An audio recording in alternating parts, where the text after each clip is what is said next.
मुस्लिम समाज में हम कौन सा भाईचारा पैदा कर रहे हैं? हम लोग बात करते हैं सिर्फ राजनीतिक मंचों पे कि रोटी बेटी का रिश्ता तय करें, हम बहुजन समाज की स्थापना करें, तो फिर हम लोग कौन से समाज की स्थापना कर रहे हैं? अगर एक एससी समाज के लड़के ने मुस्लिम समाज की बेटी से शादी कर तो कौन सा गुनाह कर दिया? मैंने कम से कम उनके 100 भाषण सुने हैं। वो संविधान की दुहाई देते हैं, वो संविधान की बात करते हैं। भारतीय संविधान कहता है कि कोई भी बेटी कोई भी बेटा जो है संविधान के मुताबिक शादी कर सकता है, तो कौन सा गुनाह कर दिया? लेकिन बात है ना अहंकार की, बात है समाज को बांटने की, शर्म की बात है। तो ये तो सिर्फ नेता हमें इस्तेमाल कर रहे हैं वोट के लिए। उस लड़की के दिल पे क्या बीतेगी जिसने अपना हस्बैंड खो दिया? उस मां के दिल पे क्या बीतेगी जिसने अपना बेटा खो दिया? उस बहन के दिल पे क्या बीतेगी जिसने अपना भाई खो दिया?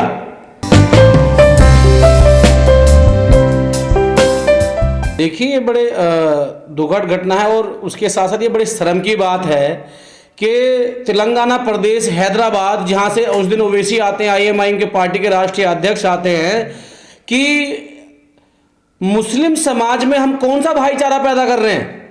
हम लोग बात करते हैं सिर्फ राजनीतिक मंचों पे कि रोटी बेटी का रिश्ता तय करें, हम बहुजन समाज की स्थापना करें, तो फिर हम लोग कौन से समाज की स्थापना कर रहे हैं?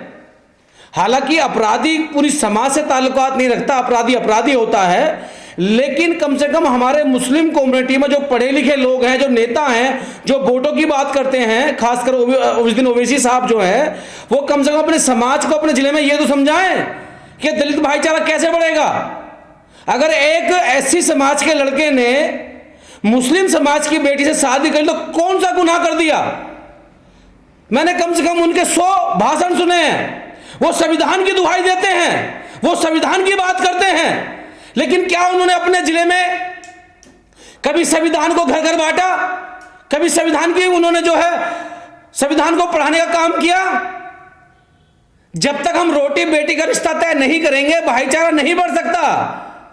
भारतीय संविधान कहता है कि कोई भी बेटी कोई भी बेटा जो है संविधान के मुताबिक शादी कर सकता है, तो कौन सा गुनाह कर दिया? लेकिन बात है ना अहंकार की, बात है समाज को बांटने की। जब उस लड़की ने संविधान द्वारा कोर्ट मैरिज किया और वो ब्याह करके अपने परिवार में गई, तो उस लड़के की हत्या कर दी जाती है और ओबीसी साहब का एक बयान नहीं आया। बड़े शर्म की बात है। तो ये तो सिर्फ नेता हमें इस्तेमाल कर रहे हैं वोट के लिए। साहब, वोट से काम नहीं चलेगा। जब तक हम अपने घर समाज में बैठ करके दलित, मुस्लिम, आदिवासी पिछड़ों की बात नहीं करेंगे। अब क्यों नहीं गया उनका परिवार उस दलित समाज के परिवार से मिलने के लिए, उस एससी समाज के परिवार से मिलने के लिए? और उस बेटे की हत्या कर दी गई जिनने संविधान को सप्रिय मान करके उस मुस्लिम लड़की से शादी की। उस लड़की के दिल पे क्या बीतेगी जिसने अपना हस्बैंड खो दिया? उस मां के दिल पे क्या बीतेगी जिसने अपना बेटा खो दिया? उस बहन के दिल पे क्या बीतेगी जिसने अपना भाई खो दिया? अब मेरी गुजारिश है मुस्लिम समाज के लोगों से, अगर आप लोग भाईचारा कायम करना चाहते हैं तो उस परिवार के साथ खड़े हों जिस कम्युनिटी से वो ऐसे समाज का लड़का आता है। ना तो फिर आप में और ब्राह्मणवाद में क्या अंतर है, मनुवादी लोगों में क्या अंतर है? फिर आप लोगों में हमें तो वो भी मार रहे हैं और आप भी मार रहे हैं। नहीं, अगर यही लड़की किसी ब्राह्मण लड़के से शादी करती तो क्या उसकी हत्या होती? ये तो मैं आपको बता सकता हूं। अभी बीजेपी के ऐसे कितने नेता हैं जिनमें मुस्लिम समाज की लड़कियां भाई हैं और बीजेपी की लड़कियां मुस्लिम समाज के भी आई हैं, एक भी किलिंग नहीं हुई। तो फिर जातिवाद का फर्क हुआ नहीं हुआ कि अगर वो लड़का एससी कास्ट से है तो आपत्ति हुई, वही लड़का किसी अपर कास्ट का होता तो आपत्ति नहीं होती। तो मेरा सभी मुस्लिम वर्ग से यह कहना है कि आप लोग अपने समाज, अपने घर परिवार में संविधान को पढ़ें, संविधान की बात करें, सिर्फ मंचों पर दुहाई ना दें। और खास करके उस दिन ओवैसी साहब से मेरा कहना है कि आप हैदराबाद से आते हैं, आपकी नाक के नीचे ये निसंहार हुआ है। अगर आप लोगों ने अभी कोई एक्शन नहीं लिया तो किसी मंच पे मत कहना जा करके कि जय भीम जय भीम, किसी मंच पे मत बात करना दलितों की।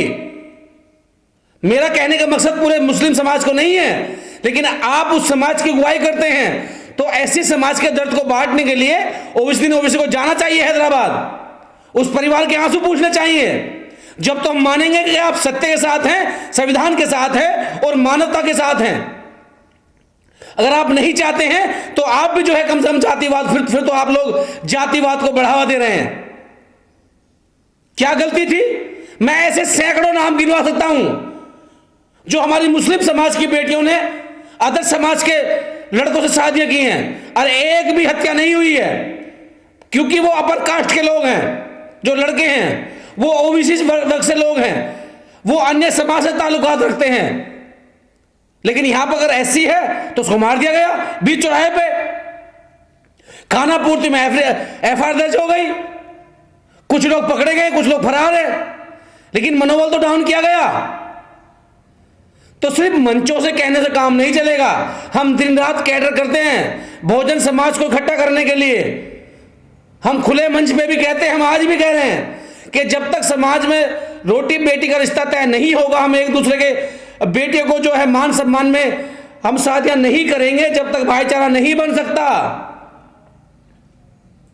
और ओबीसी साहब, आपसे इसलिए कहना है कि आपका जिला है, आपकी पार्टी वहां से चलती है, आप लोग वहां जो है नेतृत्व करते हैं मुस्लिम समाज का। तो अगर आप लोग चाहते हैं कि कट्टरपंथी को रोका जाए, अगर आप लोग चाहते हैं कि भाईचारा कायम रहे, अगर आप चाहते हैं कि हम लोग जय भीम और जय मीम के नारे को बुलंद करें, तो आपको जाना होगा। अगर आप नहीं जाते हैं तो जिस मंच पर आप चढ़े सोच समझ के चढ़िएगा। सिर्फ मुस्लिमों से राजनीति नहीं होगी और ना सिर्फ दलितों से राजनीति होगी। जब तक हम आपस में नहीं मिलेंगे, राजनीतिक स्तर पे भी, भाईचारा स्तर पे भी, और समाज में बेटी की शादी को लेकर के और रोटी तक के रिश्तों को लेकर के जब तक हम नहीं मिलेंगे, कोई कामयाब नहीं हो पाएगा। लेकिन कहा जाता है कि हिंदुओं में जाति होती है, कि मुसलमानों में भी जाति होती है। हालांकि मुझे कहना तो नहीं चाहिए, लेकिन जो वो लड़की जिस समाज से ताल्लुकात करती है, मुस्लिम समाज, वो सैयद कम्युनिटी के लोग बता रहे हैं, तो वो अपने आप को बहुत अपर कास्ट मानते हैं। वो मुस्लिम में जो अपर कास्ट मानते हैं अपने आप को, वो लुहार, बड़ी, सेफी, तेली, तमोली, उनको नहीं मानते। तो ये जातिवाद का जो जहर है, इस घटना ने पूरे देश को झंझोड़ के रख दिया है। हम पिछले सालों 2014 से लेकर के लगातार प्रदेश में सरकार भाजपा की है, केंद्र में सरकार भाजपा की है, उत्तर प्रदेश में, अन्य कई स्टेटों में भाजपा की सरकार है, वो तो ऐसा मौका ढूंढ रही है जो दलित मुस्लिम भाईचारे को तोड़ा जाए। एनआरसी का मामला हुआ, युवा सकदल की टीम लगातार अपने मुस्लिम भाइयों के साथ रही। किस लिए रही? भाईचारे के मामलों को लेकर के। अभी कई मामले ऐसे निकल कर आए हैं जहां पर मुस्लिम समाज पर अत्याचार किया जाता है। हम खुद उनकी मदद करने गए हैं, युवा सदन उनकी मदद करने गया है। हम इसलिए नहीं गए कि वहां कोई कट्टरपंथी है, हम इसलिए गए हैं कि समाज में भाईचारा कायम किया जाए। तो पुनः मैं एक बार फिर वापस कहता हूं कि पूरी कम्युनिटी को तो बदनाम नहीं किया जा सकता, लेकिन जिस लड़के ने उस घटना को अंजाम दिया है, जिसने वो एससी समाज का लड़का मारा है, जिस एससी समाज के लड़के ने शादी की थी मुस्लिम लड़की से, वो अपराधी है, वो गुनहगार है। लेकिन मुस्लिम समाज के उलेमाओं को, मुस्लिम समाज के नेताओं को, मुस्लिम समाज के जो नुमाइंदगी करते हैं, उन सबको उस परिवार के साथ जाना चाहिए, जिससे कि भाईचारा कायम रहे। ना तो फिर वो दिन दूर नहीं है दलित समाज अपना को किनारा कर लेगा, फिर पिटते रहना, इधर मुस्लिम पिटेगा, इधर दलित पिटेगा। और भाजपा ये चाहती है, जो देश को तोड़ना चाहते हैं, जो देश की कुछ ऐसी ताकतें हैं जो भाईचारा विश्वास नहीं करते, उनको जो है मौका मिल जाएगा। तो मेरा आग्रह है उस दिन ओबीसी परिवार से कि उस परिवार के जो ऐसी समाज का लड़का, उसके आंसू पूछे जाएं, उसकी मदद की जाए। लेकिन ओवैसी तो दलित वंचितों की बात करते हैं, पूरे चुनाव में, रैलियों में, मंच पर पीछे लिखवाया दलित वंचितों की आवाज। अब क्यों नहीं बोल रहे वो? तो मैंने कहा ना कि सिर्फ मंचों पर लिखने से या जय भीम कहने से भाईचारा नहीं बनेगा।